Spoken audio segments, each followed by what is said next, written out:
ಅವಿವಾಹಿತ ಯುವಕ ನೇಣಿಗೆ ಶರಣು. ದಾಂಡೇಲಿ ನಗರದ ಸಮೀಪದಲ್ಲಿರುವ ಕೋಗಿಲವನದಲ್ಲಿ ಅವಿವಾಹಿತ ಯುವಕ ನೇಣಿಗೆ ಶರಣಾದ ಘಟನೆ ಭಾನುವಾರ ನಡೆದಿದೆ. ಕೋಗಿಲವನದ ನಿವಾಸಿ ಹಾಗೂ ವೆಸ್ಟ್ ಕೋಸ್ಟ್ ಕಾಗದ ಕಾರ್ಖಾನೆಯ ಗುತ್ತಿಗೆ ಕಾರ್ಮಿಕನಾಗಿರುವ ಪ್ರವೀಣ್ ಕಮ್ಮಾರ್ ವಯಸ್ಸು 30 ಮನೆಯ ಹೊರಗಡೆ ಸಿಮೆಂಟ್ ಕಂಬವೊಂದಕ್ಕೆ ನೇಣು ಬಿಗಿದು ಸಾವನ್ನಪ್ಪಿದ್ದಾನೆ.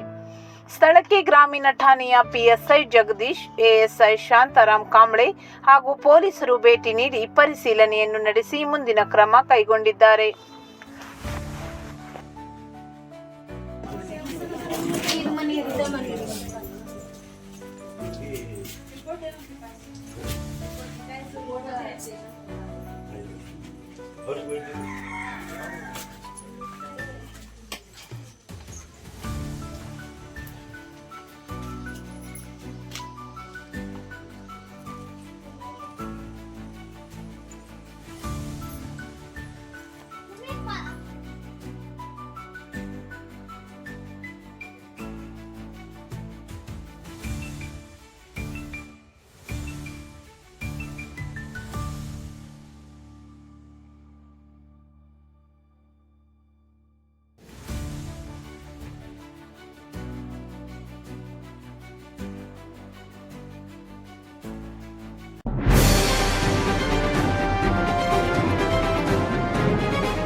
ಇದು ಖಾಲಿ ಡಿಜಿಟಲ್ ವಾಹಿನಿ, ಸತ್ಯ ಮತ್ತು ಸ್ಪಷ್ಟ ಸುದ್ದಿ.